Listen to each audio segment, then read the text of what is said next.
guys, my name is Chris from MMA Island. Today I'm interviewing acting superstar Sean Kanan. Sean, how's it going? I'm doing really well, thank you. Good to talk to you. Yeah, no problem. First question I had for you is how's your 2020 going so far?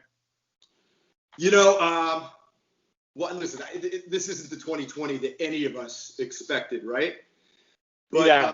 I have to say that, on a lot of different levels, I've been really fortunate. First and foremost, my friends, my family, myself, we're all healthy, and right then and there, that makes 2020 pretty good because there's so many stories of people that have become sick, that have lost their lives. So right away, I feel blessed and fortunate about that. 2020 was actually very exciting because my show Studio City, which streams exclusively on Amazon Prime, in 2020 we were nominated for 12 Indie Series Awards, for 8 Daytime Emmys. Congratulations. So that was incredibly exciting. It's been a very different year, but I'm not going to say that it's been a horrible year because it hasn't so far.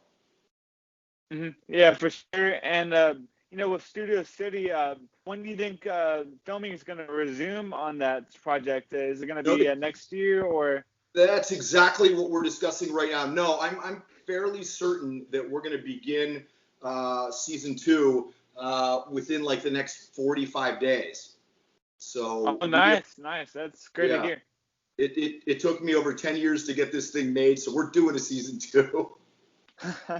That's great to hear. And before we started the interview, you said that you attended UFC 1 in Denver. What brought you to such an event like that? So UFC in Denver, I think, was like around 1992, if I'm not mistaken. Mm-hmm. And I had done Karate Kid 3, and I honestly don't remember who, but somebody associated with the UFC, they invited me to go. It was like all expense paid. Go out there. It was myself, and they had another guy named Herb Perez who won the gold medal for Taekwondo in the Barcelona Olympics. And so I didn't think it was called the UFC, but it wasn't Dana White involved, I don't think, at that time. Yeah. And so I'm trying to think. But it was really cool because I got to stay in the hotel with all the fighters. And so, a lot of the fighters actually brought their kids, and you see these really tough, scary guys, and they're like, "Excuse me, can we get a photo for?" I'm like, "You get whatever you want, man." So I had the honor of meeting and hanging out with Ken Shamrock. I got to train with one of the guys who was on the undercard. He wound up losing, but he was still a tremendous martial artist. And it was kind of funny because if you remember, they had the football player. Who was it? They had a football player, and they had Bill Superfoot Wallace was one of the judges, and these guys had not really seen Brazilian Jiu-Jitsu before, and so they're trying to comment on it, and they're like, "Well, he's got his foot, and he seems to be turning it." They didn't understand how to call it. It was also a lot more brutal because there were less rules, and so there was really some stuff that happened that was, it was pretty gory. I mean, everyone remembers the sumo the fighter. sumo wrestler. Yeah, he I think the guy's name who kicked his teeth out it sounds like Gerard Depardieu. It was Gerard Pardo, I think was his name. He was a Dutch fighter. So it was intense. Mm-hmm. How do you think Mike Barnes would do in that tournament? And what do you consider their MMA to be a joke? No, listen, Mike Barnes was a 17-year-old kid who studied karate. I mean, the level of fighter, the athleticism, the technique, and the multi-discipline that MMA fighters now know is it's extraordinary. So I think we'll keep Mike Barnes in the world of fiction, and nothing but mad respect for anybody who's got the courage and the discipline to walk into the octagon. Mm-hmm. And, that event was quite a spectacle because, it was like the pioneers duking it out.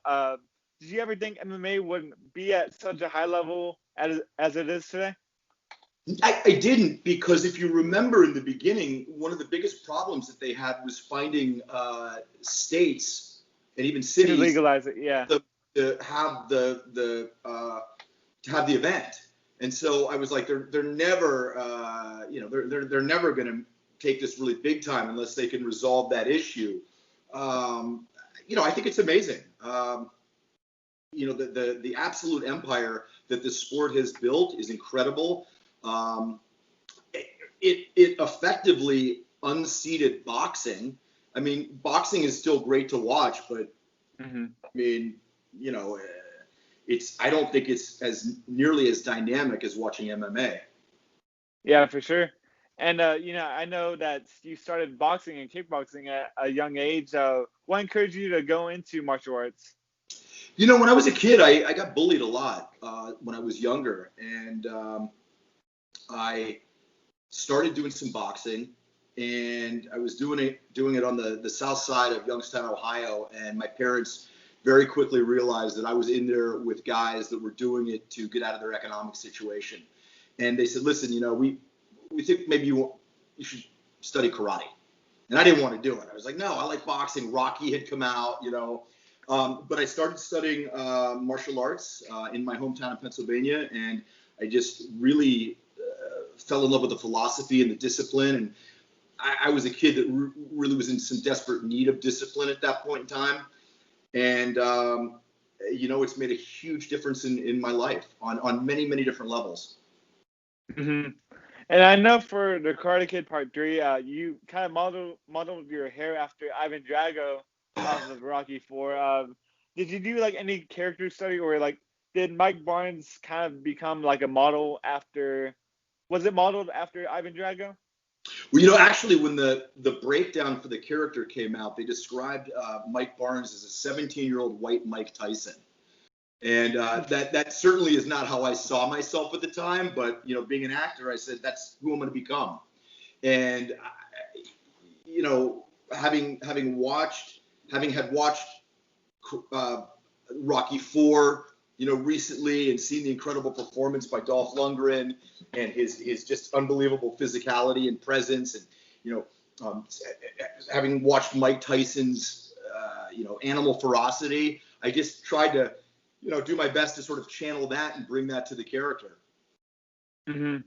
And I guess going away from fighting, like, what was your inspiration to writing the Success Factor? So for those people that don't know, my second book is called Success Factor X. And what I did with my writing partner is we went out to 50 exceptional people and said, what's your best advice about success? And we got answers from just some amazing people, from Anthony Robbins, Mark Cuban, Sarah Blakely, the first female billionaire, Sensei Fumio Demura, who was one of my senseis and was Pat Morita's stunt double, Daryl McDaniels, founding member of Run DMC. Mm-hmm. And it was really interesting to hear some of the strategies that these people use to achieve success. Writing is something that I've always done. My father, when he retired from being a businessman, he began writing. He's written 7 or 8 books now, so I guess I kind of had it already in the family. The woman that I co-wrote the book with, her name is Jill Lieberman. She had called to wish me a happy birthday, and I hadn't spoken to her in 15 years. And I had this idea sort of percolating in my head about this book. And by the time we got off the phone, we were writing partners. Nice. And, like, what's your next book going to be? Is it going to be like an autobiography kind of project, or what did you have in mind? Well, it's funny you say that. The next book that I'm currently working on is a book that's going to be called Way of the Cobra. And it's nice. It's going to be a self-help book. philosophy, motivation, inspiration, and it also draws on some autobiographical information about what my experience as a Cobra was like. So, I think everyone's going to really like it. And as I get closer to getting it ready to come out, believe me, everybody's going to know about it. Yeah, I'll definitely buy a signed copy for Thank myself you. for sure. Excellent. And like with the success of Cobra Kai, I'm sure you're a big fan of it. What's your favorite callback from the series so far? I don't know if my favorite thing is a callback. I just really love the scene where you see Johnny and Daniel, and they clearly don't like each other, and then they're singing the REO Speedwagon song in the car, and just such a testament to kind of the music and the soundtrack of the '80s was such a great thing that it kind of didn't matter who you were. There were certain songs that just everybody loved. I did love the one callback when Johnny says, "What's the matter? Having trouble breathing?" One of my sure. "What's the matter, sweetheart? Having trouble breathing?" At this final tournament. Mm-hmm. And that's what I love about Cobra Kai is like all the callbacks. Like we saw the success of Creed and Creed 2. What was it, like maybe 40 years after Rocky, like the Rocky series. But like with Cobra Kai, what do you picture Mike Barnes 30 years after events of Karate Kid Part 3? Everybody asked me that, and so I've kind of come up with 3 scenarios in my head. The first is that he just became a worse guy and wound up going to prison, and became just a tattooed maniac in prison. The other is maybe that he went into the military and he got straightened out and became an officer and went over to fight in I guess it would have been Desert Storm. I'm trying to think of the age, probably before that, but or I love the idea that maybe he became like an anger management counselor. He's like real sort of touchy-feely, got his psych degree, and now he helps people. Maybe he does motivational seminars about controlling your anger. Yeah, or like maybe he could be like a preacher. Turn the book. Yeah. So he presumably had his whole life ahead of him. So anything's possible. Yeah, and I noticed watching the movie. I think last week I saw that Ralph I believe he was 28 when he filmed on Karate Kid Part 3. Like how does that like sound surprising to you that like he played the role of Danny LaRusso at 28 in the third movie? Well, I knew Ralph was obviously older than the character that he was playing. I think I was 21 at the time, playing 17. So that happens all the time. When you're doing a film or a television show, especially if somebody's playing a younger age, they usually try and go older because you're only allowed to work for so many hours if you're I think under 16 or something like that. So they usually get 18-year-olds to play 16. Mm-hmm. Yeah, like to me, like that just sounds crazy. Like he was 28, and watching the movie, I thought he was like maybe 21, 22, like around your age. But that's movie magic for you, I guess. Well, I'm 53, so Ralph must be what? He must be close to 60 now. Yeah. Well, he doesn't look it, that's for sure. He sure doesn't look it. I guess he got that baby face. But taking the injection of Terry Silver's toxic sludge. It's yeah, it's great. And I guess moving away from acting, like let's say in an alternate universe, what do you think you would be doing right now if you weren't an actor? I often think that if I had it to do over again, I would have liked to have gone into the military for a while, and then I would have liked to got into public service. I would have liked to got into politics. In fact, my degree from UCLA is in political science. Oh, nice. And I guess with you've done so many films. and you probably get this question asked a lot, but what is your favorite project that you worked on? I would assume that it would be Studio City, so I'm gonna say I gotta be honest. Studio I City. think I gotta say Studio City at this point because it was just such a Herculean task to get it done, and I'm playing a character that I created for myself, and and the fact that people like it. So if you haven't had a chance to see Studio City and want to see me in something very different than Mike Barnes, that's for sure. Please go on Amazon Prime and catch Studio City. I think you'll like it. Nice. And I think that's all the questions I have. I just have one request. Can you say your MMA is a joke? Your MMA is a joke. Nice. Well, thanks, Sean, for taking the time to speak with MMA Island today. I really appreciate it. Is there anything that you wanted to say to the fans out there watching?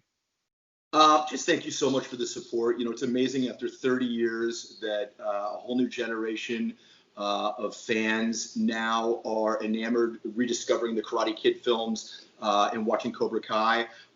If anybody likes to keep up with what I'm doing and follow me, you can follow me at Sean.Kanan on Instagram and on Twitter at Sean Kanan. And I do my best to try and respond to everybody. So I'm humbled and appreciative of everybody's support. Mm-hmm. And guys, make sure to buy his signed pictures. He has a lot of autographs on his page. So make sure to go support I got 5 kids. Buy the pictures.